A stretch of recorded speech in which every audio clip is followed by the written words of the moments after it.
मैं नितिन शर्मा आप सब लोगों का हार्दिक स्वागत करता हूं। और दोस्तों, आज हम एक नया सब्जेक्ट, एक नया विषय जो अक्सर आप जो भी आपके सामने अध्यापक भर्ती परीक्षा होती है, शिक्षक भर्ती परीक्षा होती है, स्कूल व्याख्याता की होती है, इन सब में इस सब्जेक्ट का, इस विषय का बहुत बड़ा योगदान रहता है। और इस सब्जेक्ट का हमारे जीवन में भी बहुत बड़ा योगदान रहता है। मेरे जो मेंटर है, मेरे जो मार्गदर्शक हैं, दो तीन प्रोफेसर लोग हैं, उन्हीं के सानिध्य में मुझे लगा कि मुझे शिक्षा मनोविज्ञान को बहुत तसल्ली से पढ़ना चाहिए। और मैंने खूब सारा पढ़ा इसको। हालांकि इसका जुड़ाव, इससे संबंध मेरा आज से नहीं है, पिछले 12-15 सालों से है। मैं खूब सारी ढेरों किताबें पढ़ता आया हूँ, तो उसका एक बहुत बड़ा हिस्सा सिर्फ और सिर्फ मनोविज्ञान का हुआ करता था, साइकोलॉजी का हुआ करता था। वो मैंने अपने लिए सेल्फ हेल्प बुक जिसको आप कहते हैं वो पढ़ी। परंतु अब मैं आपके सामने एक सीरीज पेश करने जा रहा हूं। और इस सीरीज को आगे बढ़ाने के लिए आप सबका हौसला चाहिए होगा। और वो हौसला किस तरह से होता है दोस्तों?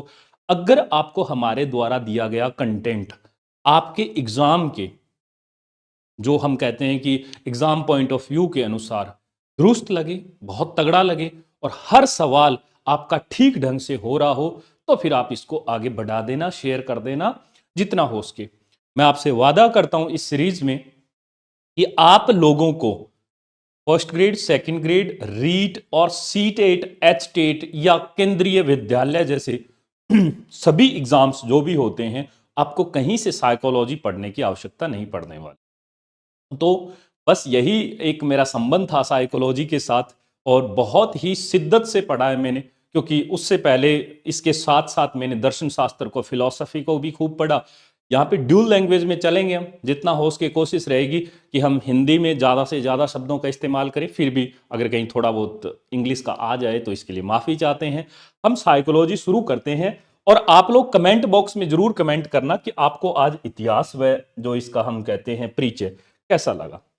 दोस्तों, सबसे पहले मैं आपको बता दूं कि अगर दिमाग से, या हम कहें आत्मा के बारे में, या खुदा के बारे में, ईश्वर के बारे में है कि नहीं, सृष्टि का निर्माण कैसे हुआ, ये वाली सृष्टि ऑनलाइन क्लासेस नहीं, इसका निर्माण तो नितिन सर ने किया है, या कह सकते हो पूरी टीम ने मिलकर किया है। परंतु पूरा जगत जो है वो कैसे आया, तो इसके बारे में चर्चा कौन करता था? इसके बारे में चर्चा करता था दर्शन शास्त्र। और ये जो दर्शन शास्त्र है, इसको हम कहते हैं दर्शन शास्त्र। आप मेरे साथ बने रहना, बहुत तसल्ली से पढ़ेंगे। जैसा लोग बाग ना ऐप पर आकर रिकॉर्डिंग और पूरा का पूरा पीछे पीपीटी होता है और बांट के चले जाते हैं, ऐसा कुछ नहीं। एक एक शब्द के मायने बताऊंगा और बताऊंगा कि कौन से एग्जाम में किस तरह के सवाल पूछे जाते हैं। एक सब्जेक्ट है दर्शन शास्त्र दोस्तों, इसको आप इंग्लिश में कह सकते हो फिलॉसफी, है ना। ये फिलॉसफी जो था, आप कह सकते हो इंडियन एरा के हिसाब से, भारतीय दर्शन के हिसाब से एक अलग कड़ी जुड़ती है। परंतु साइकोलॉजी की जो जड़ें हैं वो हमारी सारी की सारी वेस्टर्न फिलॉसफी यानी पश्चिमी दर्शन शास्त्र के साथ जुड़ी है। अब ये पश्चिमी दर्शन शास्त्र क्या है? चाइना का भी दर्शन शास्त्र पश्चिमी है, चाहे वो हमारे किसी भी साइड में उत्तर में पड़े, या फिर आप कह सकते हो कि जो लैटिन में लिखा गया है वो हो, या ग्रीक हो। तो आप याद रखना दोस्तों कि एक ग्रीक जो आप कह सकते हो ग्रीस या यूनान, है ना, देश था, इसमें आप कह सकते हो कि एक फिलोसफर पैदा हुए जिनका नाम था सुकरात। सुकरात, सिक्रोटीज भी बोलते हैं कुछ लोग, है ना, बहुत अलग अलग तरह के प्रोनाउंसिएशन है। आप तो सुकरात याद रखो। ये जो सुकरात थे, इन्होंने कुछ नहीं लिखा था सिवाय लोगों से सवाल पूछने के। ये हर घर, हर गांव, हर देहात में घूमते थे। और इनका जो देश था एथेंस, जहां पे ये रहते थे, वहां पे जिसके पास भी जाते थे वो कुछ गलत कर रहा होता था, मान लो किसी जीव की हत्या कर रहा होता था, तो वो बस इतना सा पूछ के निकल लेते थे। सुकरात बोले, जिस जीव की तुम हत्या कर रहे हो, क्या जितना दर्द इस जीव को हो रहा है उतना दर्द तुम्हारी हत्या करने पे होता है? अब आदमी की होश उड़ जाए। वो बड़ी नटखटिया मजाक टाइप में करके निकल लेते। अब सुनो, आप लोग अक्सर सैलून में जाते हो, आपको मैं एक ट्रिक बताता हूं, स्पा। ट्रिक मैंने आपको बताई, स्पा। स्पा का मतलब क्या हुआ? पहले का मतलब हुआ दोस्तों सुकरात। ये ट्रिक क्यों बता रहा हूं मैं आपको बाद में बताऊंगा। दूसरा हुआ प्लेटो, और तीसरा हुआ अरस्तु। ये हिंदी में एरिस्टोटल जिसको आप कहते हो। देखो, ये जो अरस्तु है, इसके ये किसके गुरु थे? आप कह सकते हो सिकंदर के गुरु थे। आप कहोगे मास्टर जी ये तो पहली क्लास है, इसमें से कोई सवाल नहीं पूछा गया है। नहीं पूछा गया है सवाल, अभी तक कोई भी नहीं पूछा गया। मैं आपको लगभग 400 ईसा पूर्व के आसपास की बातें बता रहा हूं। ये 400 ईसा पूर्व क्या है? तो पहले ये समझ लो 400 ईसा पूर्व के आसपास की बात क्या है। देखो ये मैं एक स्केल खींच रहा हूं, यहां पर 0 लिख दिया मैंने और यहां पर हो गया ईसा का जन्म, ईसा मसीह का जन्म हुआ, तो यहां पे 0 मान लिया। इससे अगर पीछे की साइड हम चलेंगे इस तरह से, तो दोस्तों ये हुआ ईसा पूर्व, ये क्या हो गया ईसा पूर्व। और इसके बाद अगर हम चलेंगे तो ये क्या कहलाएगा, ईस्वी कहलाएगा। जो आप लोग ईस्वी कैलेंडर जो देखते हैं, ग्रेगोरियन कैलेंडर जनवरी से दिसंबर वाला, वो इधर आगे बढ़ता है। तो आप कह सकते हो 1 2 इस तरह से चलते चलते 2024 में आज आप हमारा वीडियो देख पा रहे हैं। अगर हम वापिस इसकी तरफ जाएं तो आप कह सकते हो कि 400 ईसा पूर्व, है ना, ये इस साइड चलता है, तो ये उल्टी दिशा में 400, यानी कि 2000 साल ये और 400 साल ये। मैं लगभग 2400 साल के आसपास की बात कर रहा हूं जब सुकरात थे। अब ये सुकरात के चेले हुए प्लेटो, और प्लेटो के एक चेले हुए जिनका नाम था अरस्तु। और अरस्तु ने ठीक ढंग से अच्छी अच्छी किताबें लिखी, खूब सारी, कोई 1 पेज की थी, कोई 2 पेज की थी, परंतु इन्होंने उस वक्त, इनके चेले थे जिनका नाम क्या है, मैं आपको क्या कह रहा हूं दोस्तों, अरस्तु। अब आता है हमारा एग्जाम पॉइंट ऑफ व्यू, याद रखना सीटेट में भी पूछा गया सवाल है। अब ये जो अरस्तु है, इनकी एक द्वारा लिखी गई किताब थी डी एनिमा। आप लोग हिंदी में लिख सकते हो इस तरह से, डी एनिमा, ये एक किताब थी। इसमें एक शब्द का इस्तेमाल किया गया था, मना दर्शन। कौन से शब्द का इस्तेमाल किया गया था, मना दर्शन। और कहते हैं कि यही मना दर्शन उस वक्त साइकोलॉजी हुआ करता था, और आज की साइकोलॉजी जो है इसी शब्द के साथ खींची गई है। आज की जो साइकोलॉजी है वो इसी शब्द से जुड़ी हुई है, यहीं से खेल शुरू हुआ था। तो ये आप कह सकते हो कि ये एक अरस्तु की जो किताब थी हमारी मना दर्शन, ये इसके द्वारा लिखी गई थी। ये मना दर्शन आप कह सकते हो कि ये फिलॉसफी का एक पार्ट हुआ करता था। किसका पार्ट हुआ करता था, फिलॉसफी का। अब यहां तक तो मामला ठीक था। अब उसके बाद धीरे धीरे जैसे जैसे खेल आगे बढ़ा, तो उसके बाद ये हुआ कि भैया ये जो साइकोलॉजी है या मनोविज्ञान है, ये किसका मनोविज्ञान है, तो इसको मनोविज्ञान इस शब्द किसने दिया। तो मैं दोस्तों आपको एक और बात बताता हूं। अब हम थोड़ा सा इसको देखते हैं, क्या कि ये जो शब्द है साइकोलॉजी, इसका पहली बार एक रुडोल्फ गोइकेल नाम के, रुडोल्फ गोइकेल, आप गोइकेल आप हिंदी वाले लिख सकते हो, रुडोल्फ गोइकेल या गोइकर भी कहते हैं कुछ लोग, आप गोइकेल लिख सकते हो। इनकी एक पुस्तक थी जिसका नाम था साइकोलॉजिया। साइकोलॉजिया, देखो क्या कहा मैंने, साइकोलॉजिया, इंग्लिश वाले लिख सकते हो साइकोलॉजिया नामक पुस्तक में पहली बार साइकोलॉजी शब्द का इस्तेमाल किया गया। सर्वप्रथम इस्तेमाल आप कह सकते हो, सर्वप्रथम मनोविज्ञान शब्द का इस्तेमाल कहां हुआ, आप कह सकते हो रुडोल्फ गोइकल की पुस्तक साइकोलॉजिया में साइकोलॉजी शब्द का इस्तेमाल हुआ। इस पर आप देखोगे सी टेट में, एच टेट में, राजस्थान के बहुत सारे ऐसे एग्जाम्स होंगे जिनमें आप लोग कोशिश करना साथ साथ नोट्स बनाते रहो। जैसे जैसे लिख रहे हैं वैसे वैसे आप नोट्स बनाते रहोगे तो आपके लिए बड़ा फायदा होगा। अब हम तीसरा चलते हैं पॉइंट, इसके बारे में मैं आपको एक और बात बताता हूं। रुडोल्फ गोइकल 1590 के आसपास की बात है। अगर आप लोग ये भी मेंशन करना चाहते हो तो स्टार मार्क करके लिख लेना 1590 ईस्वी। ठीक है सर, ये हो गया।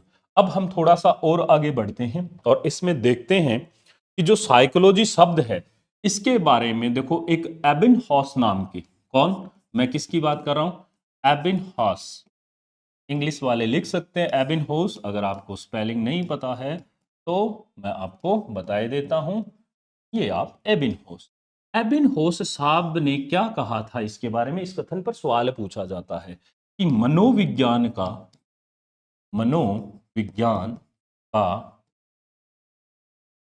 अतीत बहुत लंबा है, अतीत बहुत लंबा है, परंतु इतिहास बहुत छोटा है, परंतु इतिहास बहुत छोटा है।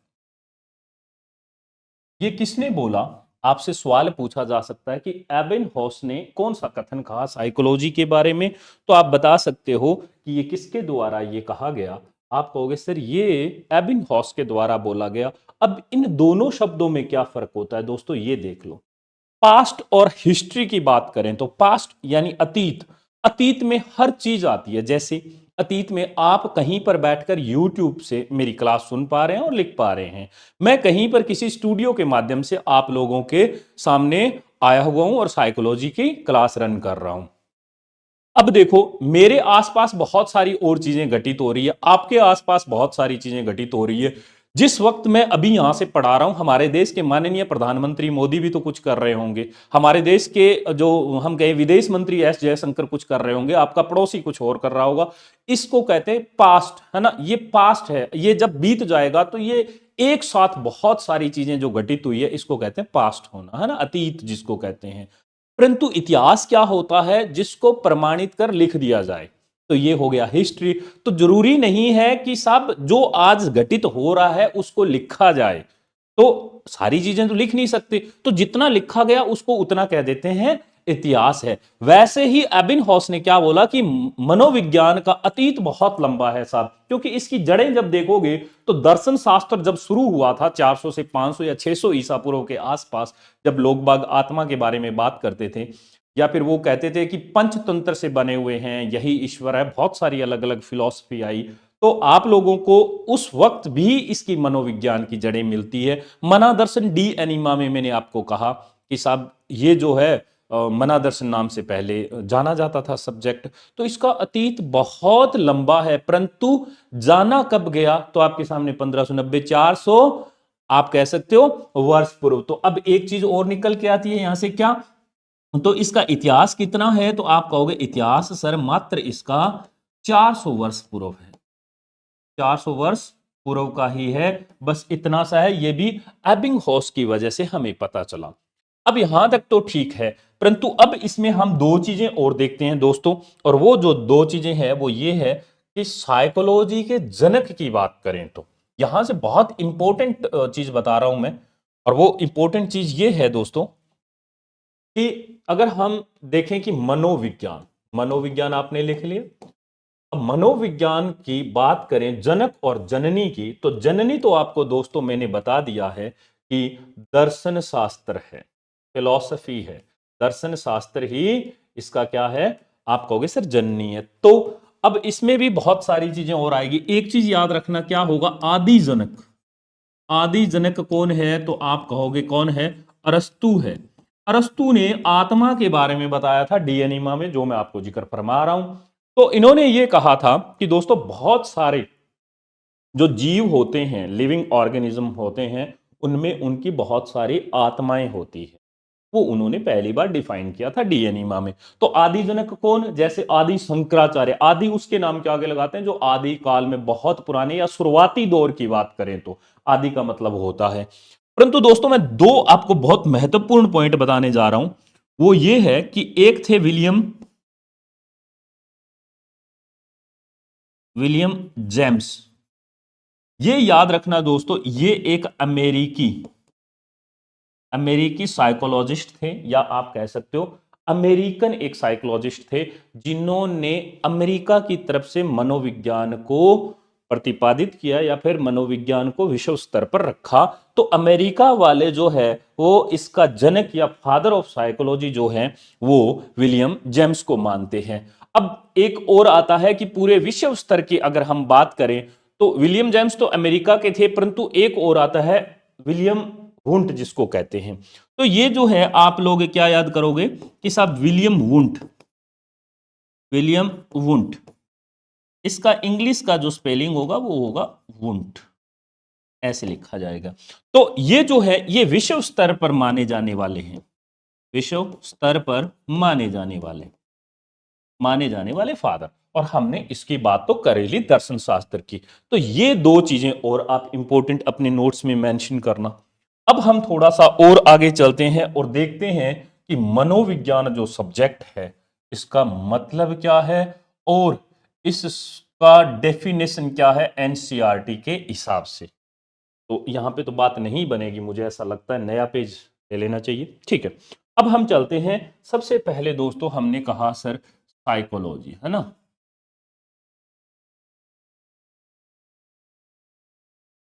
हमने कहा कि हम साइकोलॉजी को देखते हैं, यानी कि मनोविज्ञान को। और मनोविज्ञान को इसमें हिंदी में तो बहुत ज्यादा मुश्किल नहीं है, मन का विज्ञान कह सकते हो, परंतु शब्द एक बार फर्स्ट ग्रेड में पूछा गया था साफ सुथरे शब्दों में। इसको जब आप दो हिस्सों में तोड़ोगे तो एक आपको शब्द मिलेगा साइकी, हिंदी में आप ऐसे लिख सकते हो साइकी, और दूसरी तरफ आपको लोगस शब्द मिलेगा, आप हिंदी में लिख सकते हो लोगस। इस तरह से देखो, साइकी का मतलब होता है आत्मा,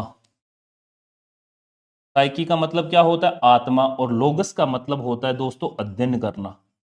बिल्कुल सेम हूबहू एनसीईआरटी में ऐसे ही दिया गया है, अध्ययन करना। सर ये लोगस शब्द क्या है? लोगस भी आप कह सकते हो कि ये बहुत पुराना शब्द है जो आजकल आप हर सब्जेक्ट के पीछे देखते होंगे, जैसे बायोलॉजी हो गया तो इसमें भी तो लोगस है, आप कहोगे जूलॉजी हो गया, है ना, तो एक ये हो गया। ऐसे ही हमारे जो कॉलेज में एक सब्जेक्ट लगता था फार्माकोलॉजी, तो इसमें भी आप लॉजी देख रहे हो, तो ये जो लॉजी वाला जो कॉन्सेप्ट है ना इधर, ये सारा का सारा लोगस शब्द से निकला हुआ है मामला। और लोगस शब्द का ही मतलब क्या होता है? अध्ययन करना होता है। ये फर्स्ट ग्रेड में पूछा गया सवाल है दोस्तों, राजस्थान के फर्स्ट ग्रेड में। और क्या पूछा गया कि साइकोलॉजी में शब्द साइकी का क्या अर्थ है? वहां पर ऑप्शंस था आत्मा, दूसरा व्यवहार, तीसरा चेतना, और चौथा उपयुक्त सभी। नहीं, उसमें सिर्फ एक ही मतलब निकलता है आत्मा। तो इसका शाब्दिक अर्थ देखते हैं। तो शाब्दिक अर्थ में आप क्या कहोगे? शाब्दिक अर्थ में आप कहोगे आत्मा का अध्ययन, आत्मा का अध्ययन। ठीक है, ये हुआ हमारा साइकोलॉजी को लेकर। अब आप कहोगे सर इसका जो डेफिनेशन है वो बता दो। तो डेफिनेशन में अगर हम बात करें, थोड़ा सा खुलकर इस पर चर्चा करें, तो दोस्तों साइकोलॉजी में जो एनसीईआरटी में जो डेफिनेशन दिया गया है वो मैं आपको बता देता हूं। एक चीज याद रखना, मनोविज्ञान की परिभाषा, मनोविज्ञान की परिभाषा। अब ये हेडिंग डाल सकते हो आप, और इसमें आप तीन चीजें नोट करना। नंबर एक आप कहोगे मेंटल प्रोसेस, यानी मानसिक मानसिक प्रक्रियाएं, मानसिक प्रक्रियाएं, मेंटल प्रोसेस। दूसरा आप कहोगे अनुभव, यानी एक्सपीरियंसेस, और तीसरा कहोगे व्यवहार, और व्यवहार को आप कहोगे साहब बिहेवियर, बिहेवियर। ठीक है, और ये बिहेवियर क्या होता है? किसी बंदे का नोट किया जाता है। इन तीनों का सम्मिलित अध्ययन जो होता है वो मनोविज्ञान कहलाता है, साइकोलॉजी कहलाता है, मनोविज्ञान कहलाता है।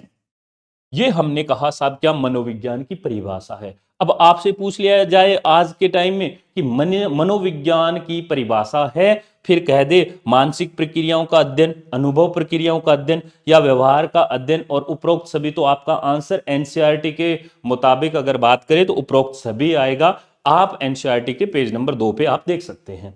अब सुनो तीसरा, इसमें हम आगे बढ़ते हैं थोड़ा सा कि साहब जब ये बातें सारी हो चुकी थी तो फिर ये तो था इतिहास की बात। तो अब डेवलपमेंट ऑफ साइकोलॉजी यानी मनोविज्ञान का विकास पढ़ते हैं। मनोविज्ञान का विकास, मनोविज्ञान का विकास, आप ये हेडिंग डाल सकते हो डेवलपमेंट ऑफ साइकोलॉजी। देखो इसका जो विकास है वो 4 चरणों में हुआ।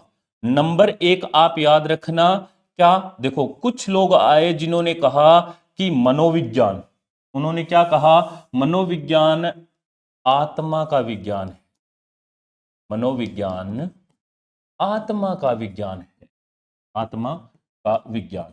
ये लोग कौन थे बताऊंगा आपको। इन्होंने कहा कि साइंस ऑफ सोल, है ना, या आप कह सकते हो कि भैया ये जो था मनोविज्ञान ये आत्मा का विज्ञान है। अब हम दूसरे अगर बात करें शब्दों में दोस्तों, तो आपको मैंने बताया था आत्मा के बारे में स्पा ने बोला था, स्पा यानी सुकरात। उसके बाद आप कह सकते हो प्लेटो, आप कह सकते हो अरस्तु या एरिस्टोटल, अरस्तु। उसके बाद आता है डेकार्टे, क्या आता है? डेकार्टे या डेकार्ते भी कहते हैं, 16वीं शताब्दी के आसपास की बात है। इन्होंने कहा आत्मा का विज्ञान होता है, परंतु इसको खारिज कर दिया गया कि आत्मा का अध्ययन कैसे कर सकते हैं? आत्मा तो एक ऐसा सब्जेक्ट है जिसका कोई भी अध्ययन नहीं कर सकता। आप इस चीज का गलत डिफाइन कर रहे हो। तब कुछ लोग और आए इनके अलावा, और वो लोग कौन थे? नंबर 2, अगर हम बात करें तो हम कह सकते हैं कि मनोविज्ञान मन या मस्तिष्क का विज्ञान है। मन या मस्तिष्क का विज्ञान है।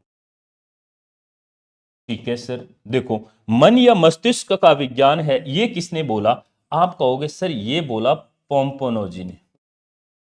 पोम्पोनोजी ने बोला, बिल्कुल। इसके प्रतिपादक कौन थे? हिंदी में लिख सकते हैं आप लोग, पोम्पोनोजी। इसके प्रतिपादक पोम्पोनोजी थे दोस्तों, और इन्होंने कहा था कि भाई साहब ये जो है ये आत्मा का विज्ञान नहीं है, ये मन या मस्तिष्क का विज्ञान है। बात इन्होंने भी ठीक कही, पर लोगों ने कहा बाद में, इसके आगे जो साइकोलॉजिस्ट आए बोले कि मन तो अमूर्त होता है। नंबर 1 आलोचना करने वाले थे। दूसरा इन्होंने कहा कि दूसरों के मन का हमें पता नहीं होता, या उनका अध्ययन करना आसान नहीं है। आपके मन में क्या चल रहा है, मेरे मन में क्या चल रहा है, किसी और के मन में क्या चल रहा है, इसका अध्ययन करना इतना आसान नहीं था। तो पोम्पोनोजी भी साहब निकल लिए। अब इसके अलावा आप इसमें एक चीज ये भी याद रखोगे कि मन के विज्ञान में इमैनुअल कांट एक बहुत बड़ा नाम था। कांट भी इसी के समर्थक थे। अब हमने कहा साहब तीसरा फिर कौन आया? तो आप कह सकते हो सर तीसरा जो आया वो विलियम वुंट आया। और विलियम जो वुंट था, जेम्स भी था इसके साथ, कोई बात यहां पे लिखते, ठीक। अब हम तीसरा पढ़ते हैं, और तीसरे में कहा साहब, तीसरे जो आए प्रतिपादक, उन्होंने कहा कि ये एक चेतना का विज्ञान है। चेतना का विज्ञान, कॉन्शियस का साइंस है, उन्होंने कहा।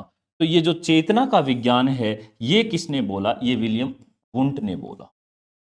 आप कह सकते हो जेम्स नाम का एक और था, विलियम, मैं विलियम लगा रहा हूं आगे, विलियम जेम्स, एक सल्ली नाम का बंदा और था इनके साथ। परंतु प्रतिपादक की बात करें, प्रतिपादक यानी शुरुआत करने वाला, तो प्रतिपादक तो कौन था? विलियम वुंट ही था साहब।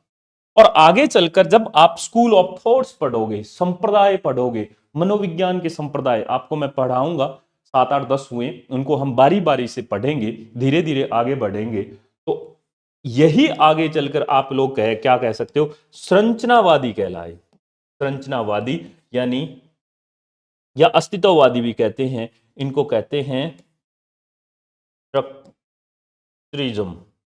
तो इस तरह से आप कह सकते हो विलियम वुंट इसके प्रतिपादक थे।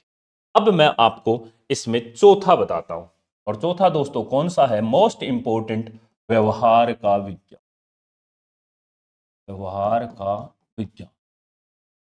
आप कहोगे सर व्यवहार का जो विज्ञान है वो वुंट के अलावा, वुंट के बाद जो आए, इन्होंने क्या करा? इन्होंने ये बताया कि देखो ये व्यवहार का विज्ञान है। इन्होंने कहा कि जो मनोविज्ञान है वो, आप कह सकते हो कि लोगों का व्यवहार जो होता है उस पर निर्भर करता है, और आप व्यवहार का अध्ययन कीजिए। तो इन्होंने ये बताया क्या कि व्यवहार का अध्ययन ही क्या है? मनोविज्ञान है, इन्होंने कहा। और इसमें कौन थे? आप कहोगे सर एक तो वाटसन सबसे मशहूर थे, और इसके बाद आप कह सकते हो एक वुडवर्थ भी थे, वुडवर्थ है ना। आप कह सकते हो मैकडुगल भी थे। मैकडुगल, मैकडुगल मौलिक व्यवहारवादी बंदे थे, मौलिक व्यवहारवाद, व्यवहारवादी, मौलिक व्यवहारवादी का भी मैं मतलब बता दूंगा आपको। और आपने सबसे मोस्ट इंपोर्टेंट नाम सुना होगा, वो था थॉर्नडाइक।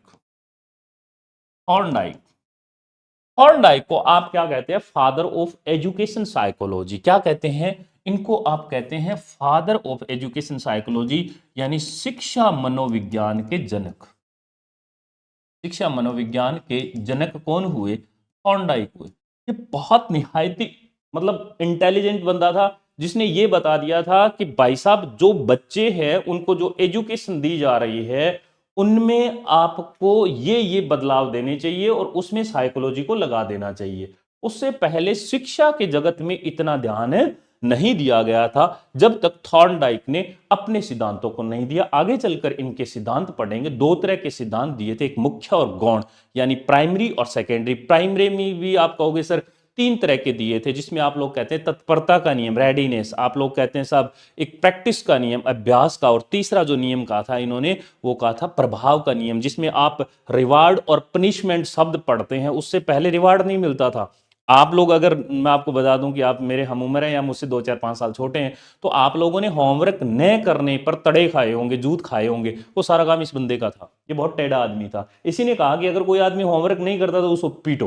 पीटने से वो होमवर्क करके लाएगा। परंतु अगर वो अपना काम टाइम से करता है, जो आपको रिवार्ड मिले हैं या आपको कहा गया है शाबाश बेटा वेरी गुड मिले हैं, वो भी इस आदमी ने कहा था। तो थॉर्नडाइक को आगे चलकर पढ़ेंगे, शिक्षा मनोविज्ञान का जनक कहलाया। ये लोग थे व्यवहारवादी, या आप लोग कह सकते हो, हमने पिछला पढ़ा संरचनावादी, ये लोग व्यवहारवादी। आगे चलकर हम संप्रदाय में पढ़ेंगे। तो आप कह सकते हो मोटा माटी कि ये था सब हमारे सामने एक इसका विकास किस तरह से हुआ। इसके बाद आप एक छोटी सी चीज और याद रखना कि एक ये जो वुडवर्थ थे, वुडवर्थ ने एक बात बोली थी दोस्तों, क्या कि सबसे पहले मनोविज्ञान ने, मैं जो कह रहा हूं वो बड़े गौर से सुनना, फर्स्ट ग्रेड का पूछा हुआ सवाल है। आत्मा त्यागी, आत्मा त्याग दी, फिर उसके बाद मनोविज्ञान ने मन त्याग दिया, फिर मनोविज्ञान ने चेतना त्याग दी, और अंत में व्यवहार की विधि को अपनाया। व्यवहार की विधि को अपनाया, प्रोसेस को नहीं, कानून को, नियम वाला विधि है ना, विधि को अपनाया। ये किसने बोला, ये कथन किसने बोला? फर्स्ट ग्रेड में बिल्कुल हूबहू सवाल टिका हुआ पड़ा था, 2 3 साल पहले की बात है। तो ये बोला था वुडवर्थ ने। मेरी बात याद रखना, ये बहुत इंपॉर्टेंट लाइन बता रहा हूं मैं, ये वुडवर्थ ने बोला था। और वुडवर्थ ने कहा था आत्मा, मन और चेतना त्यागने के बाद ऐसा हुआ। वुडवर्थ ने वातावरण के संपर्क में होने वाले मन के, जो आप कह सकते हो व्यवहार का अध्ययन ही इन्होंने कहा था कि आप जो वातावरण के संपर्क में आते हो ना, वातावरण के संपर्क में आने से जो व्यवहारों में जो परिवर्तन होता है, वो ही क्या कहता है, हम उनका अध्ययन करके मनोविज्ञान की तरफ जा सकते हैं। तो ये था मोटा मोटी, अगर मैं कहूँ आपसे कि हमारे मनोविज्ञान का थोड़ा सा परिचय और इसके विकास के बारे में, स्किनर के बारे में। मौलिक व्यवहारवादी एक शब्द बताया था, वो मैं आपको बता ही देता हूँ। देखो, मौलिक जो व्यवहारवादी होते हैं ना, मौलिक व्यवहारवादी, आप कह सकते हो व्यवहारवादी, आपका कट्टर आदमी होता है, जो कट्टर आदमी होता है वो होता है। ठीक है, कैसे सर? मान लो कि आपके सामने कोई आदमी जेब काट रहा है, और जेब काटते काटते आपने उसको देख लिया। अगर आप मौलिक व्यवहारवादी हुए तो आप 100 101 जो भी हमारे इमरजेंसी नंबर होता है उसका फोन उठाओगे, घंटे घुमा दोगे कि भैया फटाफट आके इसको पकड़ लो, या आप उसके जूत मारोगे।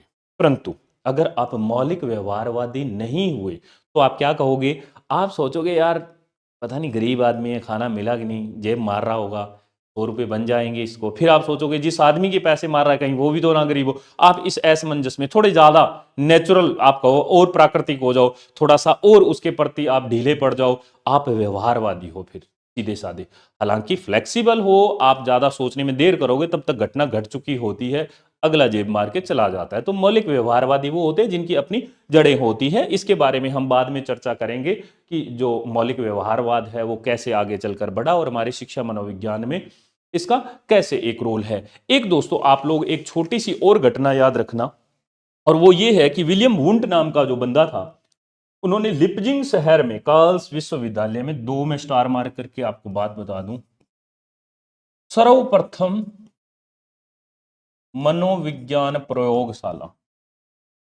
मनोविज्ञान प्रयोगशाला किसके द्वारा खोली गई? तो आप कहोगे लिपजिंग शहर, लिपजिंग शहर का एक विश्वविद्यालय है, वो है कार्ल मार्क्स विश्वविद्यालय, विश्वविद्यालय यूनिवर्सिटी, कार्ल मार्क्स यूनिवर्सिटी में सर्वप्रथम जो प्रयोगशाला है वो विलियम वुंट के द्वारा खोली, विलियम वुंट के द्वारा खोली गई। ये बहुत बार सवाल रिपीट मोड में आता है, और आप कहोगे सर ये बिल्कुल आता है। प्रथम मनोविज्ञान प्रयोगशाला विलियम वुंट के द्वारा ही खोली गई थी 1879 में, आप लोग याद रखना। ये था हमारा विकास, आप कह सकते हो ये ईस्वी की बात कर रहा हूं मैं। ये हमारा विकास भी पूरा हो गया, परिचय भी पूरा हो गया। इसके बाद दोस्तों हम कैसे आगे बढ़ेंगे, मैं आपको थोड़ा सा हमारी सीरीज के बारे में बता दूं। हमने इतिहास पढ़ लिया है, हमने विकास पढ़ लिया है, इनमें से 2 4 5 जो सवाल आए हुए हैं वो हमने डिस्कस कर लिए। इसके बाद हम पढ़ेंगे संप्रदाय। संप्रदाय के साथ साथ कुछ परिभाषाएं चलती रहेगी, लाइक मनोविज्ञान की परिभाषाएं। किसने क्या कहा था मनोविज्ञान को? जैसे मौलिक व्यवहारवादी था, या मैं कहूँ वुडवर्थ ने ये कहा था, वातावरण के संपर्क में आने से जो व्यवहारों का हम अध्ययन करते हैं। संप्रदाय के बारे में दोस्तों हम शिक्षा मनोविज्ञान पढ़ेंगे। शिक्षा मनोविज्ञान जो बहुत महत्वपूर्ण चैप्टर है अपने आप में, ये यूनिट जो है शिक्षा मनोविज्ञान। इस शिक्षा मनोविज्ञान या एजुकेशन साइकोलॉजी के हर शब्द का क्या मतलब होता है? शिक्षा, शिक्ष धातु से निकला हुआ है। मनोविज्ञान का वहां पर क्या मतलब निकलता है? फिर हम इसमें देखेंगे कि थॉर्नडाइक को कैसे जॉन डीवी ने चैलेंज किया। जॉन डीवी एक फिलोसोफर थे, एक दार्शनिक थे, परंतु वो साइकोलॉजिस्ट नहीं थे। और थॉर्नडाइक का जब वो एरा चल रहा था, जिस वक्त वो 1800 आप कह सकते हो कि 80 या 90 के आसपास की बात है, तब Thorndike father of education psychology थे, उनके सामने बोलने वाला कोई बंदा नहीं था। तब एक आदमी आया जिसका नाम था जॉन डीवी। उसने कहा था कि थॉर्नडाइक के जो नियम है ये आज की शिक्षा के लिए लागू नहीं हो सकते, ये नियम बिल्कुल गलत हैं। उस बंदे को चैलेंज कर दिया जिस बंदे ने शिक्षा मनोविज्ञान की नींव रखी थी। और आज जो आप प्रगतिशील शिक्षा यानी कि प्रोग्रेसिव एजुकेशन जो पढ़ रहे हैं, ये सारा का सारा खेल जॉन डेवी का है। तो आप मेरे साथ बने रहिएगा। और ये आज का पहला लेक्चर ही अपलोड करूंगा, इसके बाद चाहे मुझे 2 या 4 दिन का गैप लेना पड़े। परंतु ये आपको चैप्टर कैसा लगा इसके बारे में आप कमेंट जब तक नहीं करोगे, मेरा मन ये कहता है कि उसके आगे के लेक्चर में ना उतारूं। परंतु ये आप लोग ही मुझे सजेशन दोगे, और आपकी कितना काम आया, कितना समझाया, इसके लिए बहुत बहुत शुक्रिया। हमें कोई जल्दी नहीं है, हम तसल्ली से इत्मीनान से पढ़ेंगे दोस्तों। अगर आप ये साझा कर दोगे तो मुझे भी हौसला मिल जाएगा। बहुत बहुत शुक्रिया आप लोगों का।